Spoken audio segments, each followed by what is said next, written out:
कि आखिरकार hormonal imbalance होता क्या है। यानी हर एक बॉडी में एक नॉर्मल लेवल ऑफ हार्मोन्स होता है। अगर हार्मोन्स उस नॉर्मल से ज़्यादा होगा तो सर ये इम्बैलेंस होते क्यों हैं? तो जीवन शैली है जी खान पान में हमारा बदलाव हो रहा है, जी। हेल्दी डाइट लोग नहीं ले रहे हैं, स्ट्रेस है, मेंटल स्ट्रेस है और फिजिकल स्ट्रेस भी है लोगों को। तो इसके संकेत क्या होते हैं? हम कैसे समझें कि हमको हार्मोन्स की वजह से ये सारी प्रॉब्लम्स हो रही हैं? तो जब हार्मोन्स नॉर्मल से कम बनते हैं, जिसको बोलते हैं T3 T4 हार्मोन से कम बन रहे हैं, तो हमारा बॉडी का मेटाबॉलिज्म अफेक्टेड होता है। हाइट में 3 से 4 किलो वजन बढ़ता है, फिर इसके बाद नींद ज़्यादा आना, बाल झड़ना, स्किन में ड्राइनेस होना या फिर कि नींद ज़्यादा आना।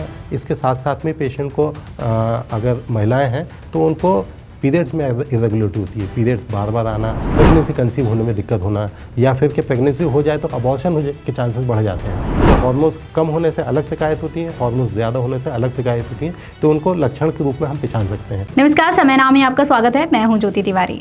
आज के समय में जो मोटापा है वो बहुत ज़्यादा बढ़ रहा है, जिससे लोग अनहेल्दी होते जा रहे हैं, उनको बीमारियां घेरती जा रही हैं। हार्मोन्स को लेकर बहुत सारी प्रॉब्लम्स आ रही हैं। कई बार ऐसा होता है कि लड़कियों के चेहरे पे अनचाहे बाल आ जाते हैं। तो ऐसा क्यों होता है? इसका क्या उपाय है? इसको कैसे रोका जा सकता है? ऐसे कई सवाल हैं, आपके भी मन में होंगे, हमारे मन में भी होते हैं। तो आज हमारे साथ मौजूद हैं डॉक्टर राजेश वर्मा जी, जिनसे हम जानेंगे कि आखिरकार ये सारी चीज़ें क्यों होती हैं।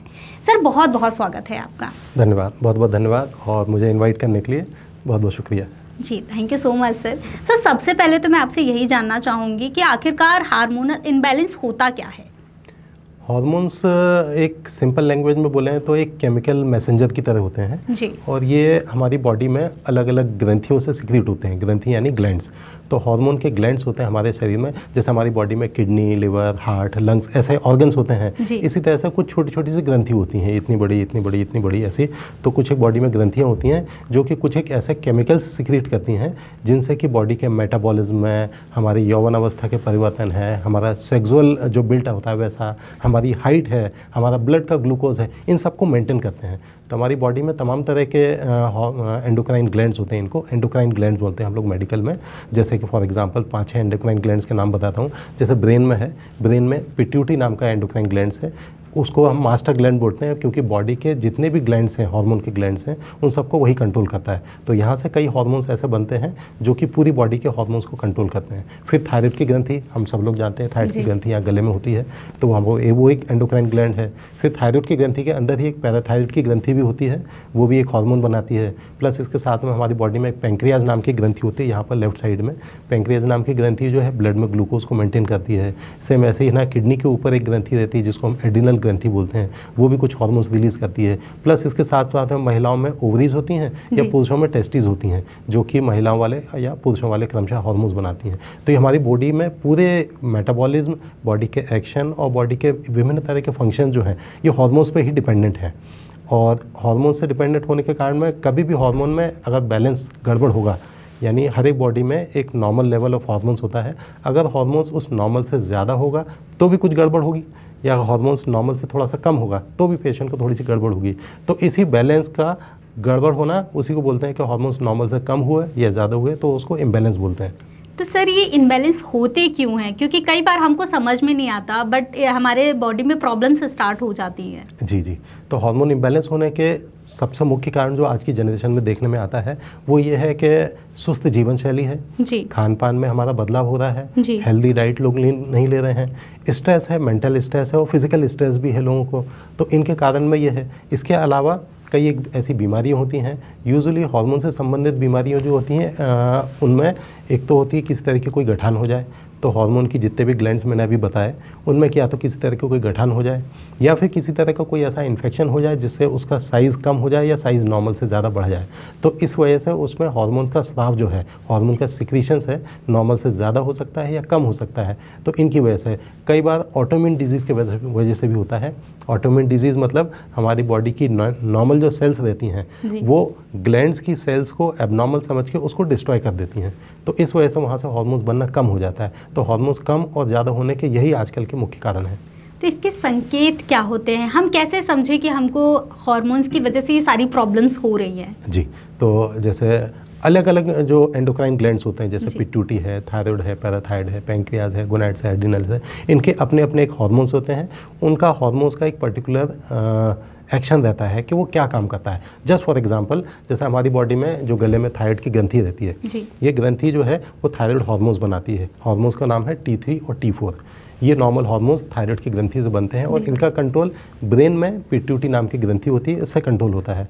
अब यदि यहाँ से हार्मोन्स जो है नॉर्मल से ज़्यादा बनेंगे तो भी एबनॉर्मलिटी आएगी, और हार्मोन से कम बनेंगे तो भी एबनॉर्मलिटी आएगी। तो जब हार्मोन नॉर्मल से कम बनते हैं, जिसको बोलते हैं T3 T4 हार्मोन से कम बन रहे हैं, तो हमारा बॉडी का मेटाबॉलिज्म अफेक्टेड होता है। अब ये थायराइड के मेटाबॉलिज्म के कुछ पर्टिकुलर साइंस सिम्टम्स होते हैं, यानी जैसे कि थकान है, कमजोरी है, सुस्ती है, थोड़ा सा वजन बढ़ना, थायराइड में 3 से 4 किलो वजन बढ़ता है। फिर इसके बाद नींद ज़्यादा आना, बाल झड़ना, स्किन में ड्राइनेस होना, या फिर कि नींद ज़्यादा आना। इसके साथ साथ में पेशेंट को अगर महिलाएं हैं तो उनको पीरियड्स में इरेगुलरिटी होती है, पीरियड्स बार बार आना या पीरियड्स आना बिल्कुल बंद हो जाना, या फिर कहना जो महिलाएं प्रेगनेंसी प्लान कर रही हैं, प्रेगनेंसी कंसीव होने में दिक्कत होना, या फिर कि प्रेगनेंसी हो जाए तो अबॉर्शन हो जाए के चांसेस बढ़ जाते हैं। तो ये थायराइड के हार्मोन के लक्षण होते हैं। ऐसे हर एक बॉडी के अलग अलग हार्मोन्स के अलग अलग लक्षण हैं। तो ये सिंपल एक मैंने थायराइड को बताया, तो ये हार्मोन कम हो जाते हैं तो ये लक्षण। अच्छा, यही थायराइड के हार्मोन्स नॉर्मल से ज़्यादा हो जाए तो फिर उसके अलग लक्षण आएंगे। जैसे कि यहाँ वजन कम हो रहा था, हार्मोन ज़्यादा बनेंगे तो पहले वजन कम हो रहा था, हार्मोन अगर ज़्यादा बनेंगे थायराइड के तो वजन बढ़ जाएगा, हाथ में कंपन होना, दस्त लगना, ये सब है। तो ये वाली चीज़ है। तो हार्मोन्स कम होने से अलग शिकायत होती है, हार्मोन्स ज़्यादा होने से अलग शिकायत होती है। तो उनको लक्षण के रूप में हम पहचान सकते हैं। तो पेशेंट यदि बता रहा है कि इस टाइप के मुझे लक्षण आ रहे हैं तो अपन समझ लेते हैं कि इसमें ये हार्मोन की समस्या आ रही है। जी, अभी जैसे महिलाओं की आपने बात की है, तो कई महिलाएं ऐसी हैं जिनके फेस पे अनचाहे बाल आने लगते हैं, दाढ़ी टाइप से बाल आने लगता है, और पीरियड्स में बहुत सारी प्रॉब्लम्स आती है। जैसा आपने पीरियड्स का बताया कि इनरेगुलर हो जाते हैं, और कुछ का ऐसा होता है कि स्पॉट बस आते हैं, पीरियड्स जो है अच्छे से नहीं आते। तो ये भी हार्मोन्स की वजह से ही होते हैं क्या? जी हाँ, मोस्ट ऑफ द टाइम ये हार्मोन्स की वजह से होता है। आजकल क्या होता है कि मोटापा थोड़ा सा बढ़ता जा रहा है, महिलाओं में, पुरुषों में, बच्चों में, सब में मोटापा थोड़ा सा बढ़ता जा रहा है। हमारी बॉडी में पुरुष और महिलाएं दोनों के शरीर में दोनों तरह के हार्मोन्स होते हैं। जैसे ये पुरुष का शरीर है तो इसमें पुरुष वाले, फॉर एग्जांपल बताता हूँ कि पुरुष वाले हार्मोन्स मान लो इतने हैं तो महिला वाले हार्मोन्स भी इतने होंगे। पुरुष वाले हार्मोन्स यानी टेस्टोस्टेरोन, तो मेरी बॉडी में सपोज करो टेस्टोस्टेरोन इतना है तो ईस्ट्रोजन यानी फीमेल वाला हार्मोन्स भी इतना होगा, और इसका एक रेशो प्रॉपर मेंटेन होगा। ऐसे एक महिला का शरीर जैसे आपका है तो महिला के शरीर में महिला वाले हार्मोन्स ज़्यादा होंगे और पुरुष वाले हार्मोन्स भी उसमें थोड़े से होंगे। तो दोनों शरीर में दोनों तरह के हार्मोन्स होते हैं। अब ये दोनों का एक प्रॉपर बैलेंस बना हुआ रहता है। सपोज करो कि 90% हार्मोन्स पुरुष वाले हैं और 10% हार्मोन्स महिला वाले, अब एक रेशो बना हुआ है। तो जब कभी भी पुरुष वाले हार्मोन्स कम होंगे या महिला वाले हार्मोन्स थोड़ा सा बढ़ेंगे तो बॉडी में डिसबैलेंस आएगा। ऐसे ही महिलाओं के शरीर में यदि महिला वाले हार्मोन्स कम हो या पुरुष वाले हार्मोन्स थोड़े से बढ़ जाएं तो फिर उनको पुरुष वाले कैरेक्टर्स आने स्टार्ट होते हैं। मोस्ट ऑफ द टाइम ये चीज़ होती है वजन बढ़ने के कारण। महिलाओं में जैसे जैसे वजन बढ़ता है तो बॉडी में एक्स्ट्रा फैट जितना आता है, ये एक्स्ट्रा फैट जो है इंसुलिन रेजिस्टेंस प्रोड्यूस करता है, जिसको हम लोग साइंस में इंसुलिन रेजिस्टेंस बोलते हैं। और इसकी वजह से उनकी ओवरीज जो रहती हैं, जहाँ एग बनते हैं या जहाँ फीमेल हार्मोन्स बनते हैं, तो फीमेल हार्मोन्स के साथ साथ में कुछ फीमेल हार्मोन जो है मेल हार्मोन्स में भी कन्वर्ट हो जाते हैं, या कुछ मेल हार्मोन्स बनते हैं। तो मेल हार्मोन्स यदि फीमेल बॉडी में थोड़े से भी ज़्यादा आया तो वो मेल का कैरेक्टर लेकर आता है। और एक फीमेल बॉडी में यदि मेल का कैरेक्टर आया तो सबसे पहले तो वो फीमेल के कैरेक्टर को डिस्टर्ब करेगा, यानी पीरियड को इरेगुलर करेगा, पीरियड को कम करेगा। जिसको ब्लीडिंग 3 से 5 दिन होती थी वो 2 दिन हो गई, स्पॉटिंग हो गई, या फिर के पीरियड को डिले करने की कोशिश करेगा। जिसको पीरियड पूरा 28-28 दिन में हर महीने पीरियड आता था उसको 1.5, 2 महीने, 3 महीने तक पीरियड नहीं आएगा। इसके अलावा जब मेल हार्मोन्स एक फीमेल बॉडी में थोड़े से ज़्यादा बढ़ेंगे तो मेल के और दूसरे कैरेक्टर आएगा, जैसे कि दाढ़ी मूछ लेकर आना, तो थोड़े थोड़े हेयर आने स्टार्ट होंगे, यहाँ पे हेयर आने स्टार्ट होंगे, चेस्ट पे हेयर, बैक पे हेयर आने स्टार्ट होंगे। और ज़्यादा जब फीमेल हार्मोन बढ़ जाता है तो सिर के बाल झड़ना शुरू हो जाता है। महिलाओं में अगर बाल झड़ते भी हैं सिर के तो एकदम गंजी कभी नहीं होती हैं, लेकिन लड़के अगर बाल झड़ने शुरू होते हैं तो लड़के पूरे तक गंजे हो सकते हैं। 20-20, 22-22, 25 साल के लड़कों को भी बिल्कुल गंजा देखोगे, लेकिन लड़कियां अगर बोलती हैं, लड़कियां हमेशा बोलती हैं कि उनके बाल झड़ना है, बाल झड़ना है, लेकिन ऐसी गंजी नहीं दिखेंगी जैसे लड़के दिखेंगे। आप 100 लोगों के देखोगे और 100 में से अगर 10 गंजे लड़कों को देखोगे तो 100 में से एक लड़की भी नहीं दिखेगी जो प्रॉपर गंजी हो गई हो। इसलिए तो ये मेल हार्मोन्स होते हैं जो अगर फीमेल बॉडी में आए तो फीमेल्स के बाल भी झड़ने शुरू होते हैं। प्लस इसके साथ में यदि मेल हार्मोन्स और ज़्यादा बढ़ेगा तो वॉइस को चेंज कर देता है, यानी वॉइस को, हमारे यहाँ गले में एक लैरिंग्स होती है, लैरिंजियल कार्टिलेज होती है, तो इसकी ग्रोथ जो है उसकी ग्रोथ मेल हार्मोन्स की वजह से होती है। तो मेल में अगर मेल हार्मोन्स आते हैं तो आपने ऑब्जर्व किया होगा 12, 13, 14 साल के जब बच्चे होते हैं तो जब 16, 17 साल के होने लगते हैं आवाज़ उनकी अलग बदल जाती है, भारी होने लगती है, आवाज़ भारी हो जाती है या आवाज़ फट जाती है, ब्रेकिंग ऑफ वॉइस बोलते हैं जिसको। महिलाओं में मेल हार्मोन्स नहीं होता तो इनकी आवाज़ पतली रहती है, स्वीट वॉइस रहती है और हमेशा ऐसी रहती है। तो यदि एक फीमेल बॉडी में मेल हार्मोन्स नॉर्मल से थोड़ा सा ज़्यादा आ जाए तो फिर उसकी आवाज़ भी ब्रेक हो सकती है, तो ये भी हो सकता है। तो इस तरह से ये पुरुष वाले हार्मोन्स सारे चेंज आएंगे। अब पुरुष हार्मोन्स और ज़्यादा बढ़ जाएंगे तो बॉडी को स्टॉकी और लंबा चौड़ा और एक गठीला बदन बनाने की कोशिश करता है। पुरुष का शरीर जो है लंबा चौड़ा रहता है, गठीला रहता है, एक महिला का शरीर तो थोड़ा सा नाजुक रहता है और दुबली पतली भी रहती हैं वो। तो अगर मेल हार्मोन्स आएंगे तो मेल की तरह बिल्ड बनाएगा वो जी। तो ये किस एज तक होता है? क्या ये हमेशा होता है या फिर किसी पर्टिकुलर एज में रुक जाता है ऐसा? ये यूजुअली ना पीसीओडी जब होता है तो इसका एज ऑफ ऑनसेट, चूंकि ये साइकिल से रिलेटेड है, पीरियड से रिलेटेड है, तो ऑब्वियसली 15 से 45 साल की उम्र में ही होगा। लेकिन आजकल यंग जनरेशन में जब अपन देखते हैं कि 12, 13, 14 साल की उम्र में पीरियड आना चाहिए, यदि उसी समय उसको ये हार्मोन असंतुलन स्टार्ट हो गया था, उस समय भी देखने को मिल सकता है, 20-25 साल की उम्र में भी देखने को मिल सकता है। कई बार इसकी वजह से पीरियड इरेगुलर होते हैं तो कंसीव करने में दिक्कत आती है। अगर कंसीव करने में दिक्कत आती है तो पेशेंट को मैरिज के बाद ये ज़्यादा कंसर्न वाली हो जाती है कि भाई प्रेगनेंसी प्लान नहीं हो रही है। कई बार ऐसा होता है कि किसी भी तरह से उन्होंने ट्रीटमेंट लिया, प्रेगनेंसी हो गई, प्रेगनेंसी के बाद कई बार ये चली भी जाती है और कई बार वापस से रह जाती है। तो फर्टिलिटी पीरियड जो है महिलाओं में जब तक उनको रेगुलर मेंसेस आता है, यानी 45 से करीब 15 से 45 की उम्र में, इस दौरान ये कभी भी आ सकता है। लेकिन यूजुअली ये यंग एज में आता है, 15, 18, 20, 22, 25, 30, 32 इतने साल तक। उसके बाद अनलाइकली है क्योंकि 40 के बाद मेनोपॉज की स्टार्टिंग स्टार्ट होती है, 45 के बाद कभी भी मेनोपॉज आ सकता है। तो 45 से 55 की उम्र होती है मेनोपॉज की। तो 40 के बाद कई बार लोगों को हल्का हल्का सा ब्लीडिंग कम होना ही स्टार्ट हो जाता है। तो पीपल इसलिए उसको नॉर्मली कंसिडर करते हैं। तो जब उनको पीरियड कम हो भी जाता है तो उनको कंसर्न नहीं है। प्लस यंग एज में लोग इसलिए भी कंसर्न होते हैं क्योंकि फैमिली बनानी है, तो पीरियड इरेगुलर आएगा तो कंसीव नहीं हो पाता, इसलिए वो डॉक्टर को ज़्यादा दिखाने आते हैं। तो जब इसी डॉक्टर को दिखाने ज़्यादा आते हैं तो हम लोग देखते हैं कि ये 20, 22, 25, 30 साल के ही अधिकतर लोग आते हैं दिखाने। 45 साल की उम्र में अगर पीरियड इरेगुलर होता है तो वो हार्मोन से रिलेटेड यूजुअली नहीं रहता है, वो मेनोपॉज से संबंधित रहता है। ओके, तो इसका उपाय क्या है? इसको कैसे कंट्रोल किया जाए? अपने डाइट प्लान चेंज करके या कैसे किया जा सकता है? और इसके टेस्ट क्या होते हैं? जी, तो अलग अलग हार्मोन्स जो बनते हैं अलग अलग ग्रंथियों से, उनके अलग अलग टेस्ट होते हैं। फॉर एग्जांपल थायराइड की ग्रंथि यहाँ से बनती है, तो यहाँ से थायराइड को हार्मोन बनते हैं जिनको T3 और T4 बोलते हैं हम लोग। और इनका कंट्रोल जो है ब्रेन में TSH नाम का एक हार्मोन होता है जो कि थायराइड के हार्मोन कंट्रोल करता है। तो यदि थायराइड को हार्मोन टेस्ट करना हो तो T3, T4 और TSH ये टेस्ट कर सकते हैं हम। या फिर क्या है ना, अगर थायराइड की ग्रंथि के अंदर ही पैराथायराइड की ग्रंथि होती है, अगर पैराथायराइड की ग्रंथि है उसका काम है हमारी बॉडी के कैल्शियम लेवल को मेंटेन रखना। तो अगर कैल्शियम अगर कुछ गड़बड़ आ रहा है, कम या ज़्यादा हमको लग रहा है, तो वो पैराथायराइड का टेस्ट करते हैं जिसको PTH टेस्ट बोलते हैं।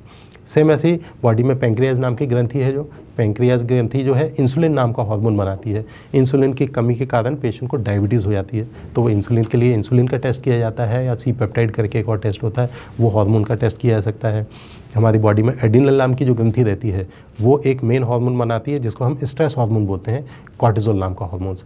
हमारी बॉडी में किसी भी तरह का कोई भी टेंशन या स्ट्रेस होती है तो हमारी बॉडी को टेंशन और स्ट्रेस से बचाने के लिए वो कॉर्टिसोल नाम का हार्मोन रिलीज होता है, जो कि हमारे मूड और बॉडी के ब्लड प्रेशर के बैलेंस को भी मेंटेन करता है। तो इसलिए वो कॉर्टिसोल का टेस्ट किया जा सकता है। महिलाओं में जो पीरियड आने के लिए रेगुलर हार्मोन जो चाहिए उसके लिए हम LH, FSH और ईस्ट्रोजन का टेस्ट करते हैं। पुरुषों में ऐसी अगर पुरुषों में कुछ हार्मोन्स गड़बड़ हो रहे तो उनको LH, FSH और टेस्टोस्टेरोन नाम के हार्मोन्स टेस्ट करते हैं। तो इसके हिसाब से बहुत सारे ऐसे हार्मोन्स होते हैं।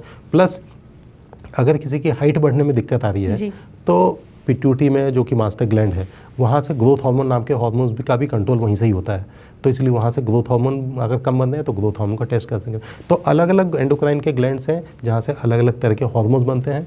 तो जिस भी किसी तरह की एबनॉर्मलिटी आ रही है तो उस हार्मोन का हम टेस्ट करते हैं। सपोज एक बच्चा है, 6 साल का बच्चा है, बच्चे की हाइट नहीं बढ़ रही है, तो हम लोग समझ जाते हैं कि ग्रोथ से रिलेटेड दिक्कत है। तो ग्रोथ से रिलेटेड 2 हार्मोन्स होते हैं जिसमें थायराइड हार्मोन और एक ग्रोथ हार्मोन है, तो उसको टेस्ट किया जा सकता है।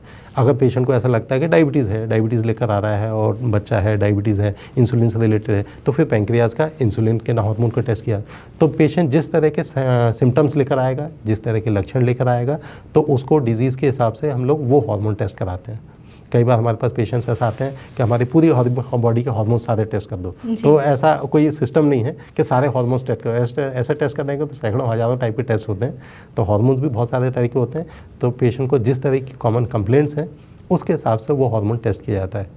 तो क्या अभी की जो लाइफस्टाइल है, लाइफस्टाइल बहुत चेंज हुई है पहले के अकॉर्डिंग और अभी के। हाँ। आप देख सकते हैं कि लोगों को फास्ट फूड ज़्यादा पसंद है जी। और एक्सरसाइज तो बिल्कुल नहीं करना है, एक दिन में उनको हल्क बनना है, तो वो सोचते हैं कि कुछ मेडिसिन ले लें, हार्मोन से रिलेटेड मेडिसिन ले लें, अपनी बॉडी बना ले। तो ये क्या सेफ होता है लोगों के लिए?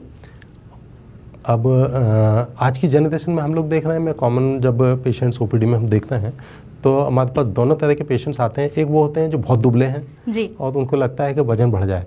तो अगर बहुत ज़्यादा दुबले हैं और वजन बढ़ाने के लिए, तो सबसे पहले उनमें ये हम लोग ये देखते हैं कि किस बीमारी की वजह से या किसी की बीमारी की वजह से उनका वजन तो कम नहीं है। तो यदि किसी कोई बीमारी है जिसकी वजह से पेशेंट का वजन कम है, तो उसको बीमारी को इवेल्यूएट करो। और अगर ऐसा लगता है कि फैमिली में भी सभी लोग दुबले हैं इसलिए बच्चा दुबला है, तो हम उसको बता देते हैं कि इस वजह से है और डाइट और एक्सरसाइज को रेगुलर फॉलो करो। बट ये बहुत ही लो परसेंटेज ऑफ पेशेंट्स होते हैं। अधिकतर पेशेंट्स ऐसे आते हैं जो कि थोड़े से मोटे हैं या फिर कहना थोड़े से दुबले भी हैं लेकिन वो बॉडी बनाना चाहते हैं या डोले शोले बनाना चाहते हैं या सिक्स पैक सैक बना सकता है। आजकल मूवी में और सोशल मीडिया पे लोग बहुत ज़्यादा फैंसी चीज़ें फ़ोटो वगैरह देखते हैं इस तरह की कि भाई उसके सिक्स पैक्स हैं, उसके डोले दिखाई दे रहे हैं, तो अपन को वैसा पर्सनैलिटी के लिए तो एक्सरसाइज करना और बॉडी बनाना हमेशा एक बहुत बेस्ट स्ट्रेटजी है, और प्रोवाइडेड कि हम उसको एक सही तरीके से करें। जी। डाइट और न्यूट्रिशन उसका ही रोल है उसमें। इसके अलावा यदि कोई ऐसा आता है कि हम कोई इंजेक्शंस है या किसी तरह की दवाई है या किसी तरह का कोई पाउडर लेके हम कुछ बॉडी बना लें, तो वो किसी तरह से कोई भी रिकमेंडेड नहीं है। हमारे पास कई पेशेंट्स ऐसे भी आते हैं कि ना जिम में हम गए और हमने कहीं से ऐसा सुना या सोशल मीडिया में ऐसा सुना कि ये इंजेक्शन लेने से बॉडी जल्दी बन जाती है या फिर ये टैबलेट लेने से या ये पाउडर हमने खाया था वो बॉडी एकदम से बन गई थी। तो वो बिल्कुल गलत है क्योंकि उनके साइड इफ़ेक्ट्स भी होते हैं। आप कभी भी अगर किसी भी तरह का कोई इंजेक्शन, पाउडर या कोई चूरन, इस टाइप की पुड़िया या ऐसे कुछ दवाई से बॉडी बनाओगे तो या अगर बॉडी बनेगी तो वो उतनी ज़्यादा स्ट्रेंथ में नहीं रहेगी क्योंकि वो नेचुरल नहीं है। और प्लस जैसे ही वो दवाई बंद करोगे तो वैसी की वैसी वापस से बॉडी पहले जैसी हो जाएगी, प्लस वो अपने साइड इफेक्ट भी छोड़ सकती है। तो इसलिए किसी भी तरह के कोई भी इंजेक्शंस वगैरह लेके बॉडी बनाना है या कोई भी पाउडर लेके या कोई पुड़िया लेके बॉडी बनाना है बिल्कुल रिकमेंडेड नहीं है, सही बात नहीं है वो। कई बार ऐसा होता है कि हम सोच भी लेते हैं कि हाँ हमको तो बहुत जल्दी पतला होना, और बहुत सारे लोग डॉक्टर के पास तो पहले ही पहुंच जाते हैं। जब हमारा हार्मोन जो है इनबैलेंस होता है तो मूड स्विंग्स भी, जैसे कि आपने बताया था कि मूड पे भी बहुत इम्पैक्ट डालता है, बॉडी पे भी इम्पैक्ट डालता है, तो मूड स्विंग्स लड़कियों के बहुत ज़्यादा होते हैं। तो लोग परेशान होते हैं, लड़के तो सबसे ज़्यादा परेशान हो जाते हैं कि इनके मूड स्विंग्स तो हम झेल ही नहीं पाएंगे।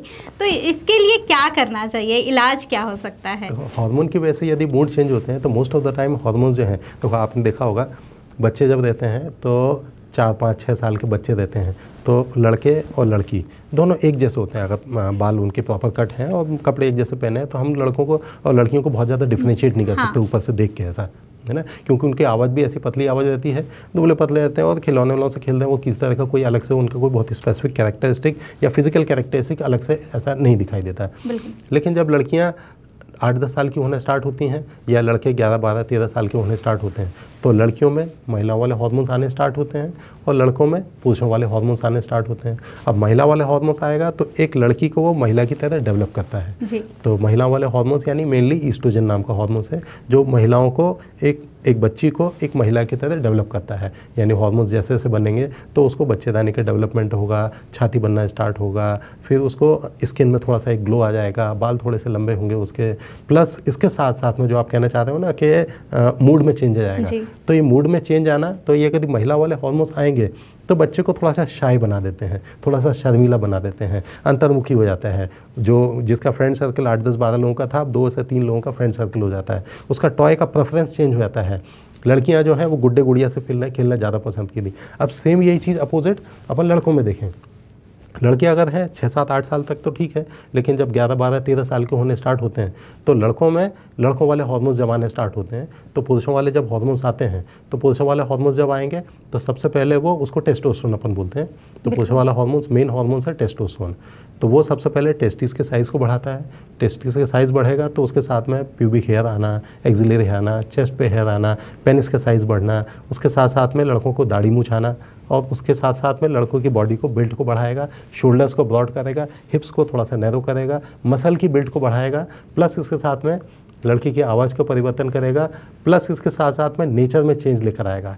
नेचर में चेंज अगर आता है तो लड़के जो है वो थोड़ा सा एग्रेसिव हो जाते हैं। ना। लड़कियां जहाँ शर्मीलापन उनमें आता है, लड़कों में एग्रेसिवनेस ज़्यादा आती है, ये तोड़ दिया, वो फोड़ दिया, ये उठा पटक कर दिया। आप कभी देखो तो लड़कियां आएंगी, अगर हमारे घर में कहीं से 2-3 फ्रेंड्स आए बच्चों के, तो अगर लड़कियां आएंगी तो बच्चे एक टेबल पे बैठ के या एक कॉर्नर पे जाके किचन सेट के साथ खेलेंगे, गुड्डे गुड़िया के साथ खेलेंगे। हाँ। यदि कहीं से आप बर्थडे में देखो तो लड़के अगर आ गए तो यहाँ कूदना, वहाँ कूदना, सोफे पे उलट पुलट करना, ये गन से खेलना, तबाही मचाना, फुटबॉल से खेलना, है ना, ये सब। तो उनका टॉय का प्रेफरेंस भी अलग होगा और उनका नेचर में भी दौड़ना, भागना, उल्टा पुल्टा करना, कूदना कूदना, ये सब रहेगा। मार पीट दिया किसी को, ये कर दिया। और ज़्यादा आता हो तो एग्रेशन लेकर आता है, गुस्सा। जो टेस्टोस्टेरोन हार्मोन है गुस्सा लेकर आता है, इतनी तेज़ी से गुस्सा आना कि इसको तोड़ फोड़ दिया, उसको लटपट कर दी, ये सब। तो ये हार्मोन्स लेकर आते हैं। तो महिलाओं वाले हार्मोन जो है शाइनेस लेकर आते हैं, शर्मिलापन लेकर आते हैं, बच्ची को अंतर्मुखी बनाते हैं। और लड़कों वाले हार्मोन्स जब आते हैं तो एग्रेशन लेकर आते हैं। तो ये नेचर में परिवर्तन है। सेम ऐसी महिलाओं में जब हार्मोन्स 45-50 की एज में जब उनको मेनोपॉज आता है जी, तो अब ये फीमेल हार्मोन्स धीरे धीरे कम होते जाते हैं। तो मेनोपॉज के एक अलग लक्षण है, अचानक से घबराहट है, बेचैनी लगना है, हार्ट बीट ऐसा लगता है बढ़ना है, थोड़ी देर में पसीना आया, उसके बाद में गर्मी लगना है, ये होना है। प्लस के साथ में उनको मूड स्विंग्स होते हैं। इसके साथ साथ में पेशेंट को चिड़चिड़पन आता है, बहुत ज़्यादा चिड़चिड़पन, इसको डांट दिया, उसको फटकार दिया, और ये सब है। तो ये सब ना मेनोपॉज के भी लक्षण आते हैं। तो मूड से रिलेटेड जो है वो हार्मोन्स मूड को अच्छा भी बनाते हैं और मूड्स को डिप्रेसिव भी बनाते हैं। तो प्रोवाइडेड के किस हार्मोन के बारे में हम चर्चा कर रहे हैं या पेशेंट को क्या प्रॉब्लम है उससे रिलेटेड समझ में आता है हमको। तो इसका इलाज कैसे होता है? क्या आप लाइफस्टाइल भी चेंज करवाते हैं, खाने पीने का भी, डाइट, ये सारी चीज़ें चेंज करवाई जाती हैं या सिर्फ मेडिसिन से ये सारी चीज़ें ठीक हो जाती हैं? कई हार्मोन्स ऐसे होते हैं जिनमें लाइफस्टाइल का एक लिमिटेड रोल है। फॉर एग्जांपल जैसे थायराइड है जी, थायराइड हार्मोन जो है वो गले में यहाँ से हार्मोन्स बनता है। हार्मोन्स अगर कम बन रहे हैं तो पेशेंट को हम हाइपोथायराइड बोलते हैं और पेशेंट को तमाम तरह के सिम्टम्स आते हैं, जैसे पहले मैंने आपको बताया। तो अब ऐसे में यदि हमको पेशेंट को ट्रीटमेंट देना है तो थायराइड के हार्मोन्स दिए जाते हैं। Most of the time more than 90% case में अगर थायराइड के हार्मोन का ट्रीटमेंट दे रहे हैं तो वो हमेशा चलता है, लाइफ लॉन्ग चलता है। डाइट एक्सरसाइज हम लोग इसलिए बताते हैं क्योंकि डाइट में यदि किसी को थायराइड की बड़ी सी गठान है, बड़ी सी गठान या बड़ी सी गुठली है थायराइड की, तो उसमें गोइट्रोजेंस नाम के कुछ केमिकल एजेंट्स वाले फूड आइटम्स होते हैं जिनको हम अवॉइड करने को बोलते हैं। जैसे कि फूल गोभी है, पत्ता गोभी है या सोयाबीन है ना। तो ये इस टाइप के फूड आइटम्स होते हैं जिनमें केमिकल एजेंट्स होते हैं जिसको हम गोइट्रोजेंस बोलते हैं। तो ये थायराइड की स्वेलिंग को थोड़ा सा बढ़ाते हैं। तो जिनको थायराइड की गठान हो रही है उनमें ये चीज़ अवॉइड करते हैं। अदरवाइज़ आजकल हम देखते हैं कि थायराइड में अगर किसी को थायराइड है भी तो बहुत बड़ी गठान वगैरह ऐसा कॉमनली देखने में आता नहीं है। वो उस समय आया करता था जब आयोडीन की कमी हुआ करती थी, आज से 40-50 साल पहले, जब आयोडाइज नमक नहीं हुआ करता, मैंडेटरी नहीं हुआ करता था, तो लोग खड़ा नमक खाते थे, डल्ले वाला नमक आता था। हमारे पेरेंट्स के ज़माने में हम लोग देखते हैं, हम लोग जब बहुत छोटे थे तो हम लोग देखते हैं खड़ा नमक आता था, डल्ले वाला नमक आता था। उस समय आयोडाइज नमक का बिल्कुल इतना ज़्यादा प्रचलन नहीं था। फिर गवर्नमेंट ने क्या किया कि आयोडीन जो है वो मैंडेटरी कर दिया। हम लोग आज नमक जो लेकर आते हैं, जो पैकेज नमक रहता है उसमें आयोडीन रहता है। तो उस समय थायराइड की बड़ी बड़ी गठान हुआ करती थी जिनको हम गोइटर बोलते थे, वो आजकल अब देखने में नहीं आती है। तो इसलिए है ना, थायराइड की गठान जब देखने में नहीं आती है तो फिर जो गोइट्रोजेंस हैं, जो फूड आइटम्स हैं जिनसे थायराइड की गठान से बचा जा सकता है, उनका बहुत ज़्यादा रोल बचा नहीं है जी। तो अगर दवाई लग रही तो ये, लेकिन यदि जैसे डायबिटीज़ जैसी बीमारी हो गई है, डायबिटीज़ में भी बॉडी में यदि इंसुलिन नहीं बन रहा है या इंसुलिन बनने में या इंसुलिन यूटिलाइज होने में कोई दिक्कत आ रही है, तो ये भी एक हार्मोन की बीमारी है। इनमें डाइट का ही रोल है क्योंकि इससे डायबिटीज़ होती है। और डायबिटीज़ जो है वो डायबिटीज़ में पेशेंट का ब्लड ग्लूकोज नॉर्मल से ज़्यादा बढ़ता है, तो जिस वजह से पेशेंट को डाइट ही सबसे पहला ट्रीटमेंट है। तो डाइट अगर करेंगे तो डाइट में अगर मीठा है, मीठे से बनी चीज़ों को कम करना होगा, घी तेल तली चीज़ों को बंद करना होगा क्योंकि कोलेस्ट्रॉल भी बढ़ रहा है पेशेंट का। प्लस इसके साथ साथ में दवाइयों का रोल इसके बाद आता है। तो यहाँ पे डाइट का रोल बड़ा अच्छा है। तो बहुत सारे हार्मोन्स ऐसे होते हैं जिनमें फूड से रिलेटेड लिमिटेड रोल है, लेकिन कई हार्मोन्स के डिसऑर्डर्स ऐसे हैं जिसमें डाइट एक्सरसाइज ही सबसे पहला ट्रीटमेंट है जी। Thank you so much sir कि आपने इतनी सारी डिटेल दी। सर आप हमारे दर्शकों को क्या हेल्थ टिप देना चाहेंगे? दर्शकों के मैं यही कहना चाहूँगा कि हार्मोन्स जो हैं वो बॉडी के पूरे मेटाबॉलिज्म को कंट्रोल करते हैं। हमारी बॉडी में सही बहुत तरह के हार्मोन्स होते हैं। सबसे कॉमन तरह के हार्मोन्स जो थायराइड के और कैल्शियम से रिलेटेड है, और हमारी बॉडी में जो महिलाओं में पीरियड को लेके आने वाले या फिर मेन में सेक्सुअल हेल्थ से रिलेटेड हार्मोन्स होते हैं। कई बार हमारी डाइटरी और लाइफस्टाइल से रिलेटेड है या मोटापे की वजह से ये हार्मोन का असंतुलन हो सकता है। तो यदि आपको किसी भी तरह के कोई भी सिम्टम होते हैं हार्मोन से संबंधित तो तुरंत अपने नज़दीकी डॉक्टर को दिखाएं या कॉमनली हार्मोन का टेस्ट भी कॉमनली बहुत इजीली अवेलेबल है आजकल। तो रूटीन जो हेल्थ पैकेज होते हैं उनमें भी हार्मोन्स इजीली टेस्ट हो जाते हैं, तो वो टेस्ट करा सकते हैं और एक हार्मोन स्पेशलिस्ट से मिलें और जो हार्मोन स्पेशलिस्ट ट्रीटमेंट एडवाइस कर रहा है उसके हिसाब से उसका ट्रीटमेंट अपन फॉलो करें। बिना सोचे समझे किसी भी तरह की हार्मोन थेरेपी को ना स्टार्ट करें ना बंद करें। दूसरा मैसेज हमारे यंग जनरेशन जो कि हेल्थ और बॉडी बहुत ज़्यादा बनाना चाहते हैं उनके लिए ये है कि there is no shortcuts to a good health और गुड बॉडी और गुड फिजिक। तो यदि किसी तरह का कोई सिक्स पैक्स या डोले शोले बनाना चाहते हैं उसके लिए किसी तरह का कोई भी हार्मोन्स या इंजेक्टेबल्स या किसी भी तरह के स्टेरॉइड्स को कभी ना लें। वज़न कम करने के लिए भी यदि हमारे पास कई महिलाएं आती हैं जो कि वज़न कम करने के लिए कहती हैं कि किसी तरह का कोई दवाई चाहिए, तो वज़न कम करने के लिए भी मेडिकल साइंस में आजकल बहुत सारी दवाइयाँ आ गई हैं जो कि वज़न को कम करती हैं, लेकिन उनका भी इस्तेमाल तभी करना है जब वज़न अपने आप में एक बीमारी होने लगे। स्लिम ट्रिम फिगर दिखने के लिए या बिल्कुल अच्छा फिजिक बनाने के लिए वज़न कम करने के लिए दवाई लेना अच्छी बात नहीं है। तो यदि वज़न अपने आप में एक बीमारी का रूप ले रहा है तो वज़न कम करने के लिए दवाइयाँ ले सकते हैं। तो किसी भी तरह का कोई भी दवाई या हार्मोन का अगर इस्तेमाल कर रहे हैं तो डॉक्टर के उचित परामर्श से ही करें। Thank you so much sir. तो अभी हमने सर से बात किया और जाना कि आखिरकार हार्मोन्स कैसे काम करते हैं और आपकी बॉडी पर कितना इम्पैक्ट डालते हैं। ऐसी ही वीडियोस हम लगातार आप तक लाते रहेंगे। देखते रहिए समय नाउ। नमस्कार। धन्यवाद। प्योर श्योर दूध और घी, माँ के प्यार सा, मिलावट से दूर, भरोसे से भरपूर, प्योर भी श्योर भी।